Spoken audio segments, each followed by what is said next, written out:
শিয়ালদা মুখে কাঞ্চনজঙ্ঘা এক্সপ্রেসে মালগাড়ির ধাক্কায় ট্রেনের পিছনের দুটি কামরা লাইনচ্যুত হয়েছে।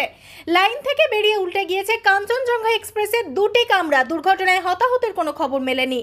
সকাল 9:45 নাগাদ নিউ জলপাইগুড়ি স্টেশনের আগে রাঙাপানি স্টেশনে দুর্ঘটনা ঘটে। আগরতলা থেকে কলকাতাগামী কাঞ্চনজঙ্ঘা এক্সপ্রেস ধাক্কা মারে মালগাড়ি। উত্তর পূর্ব ভারতের সঙ্গে রেলপথে যোগাযোগ ব্যাহত হওয়ার আশঙ্কা।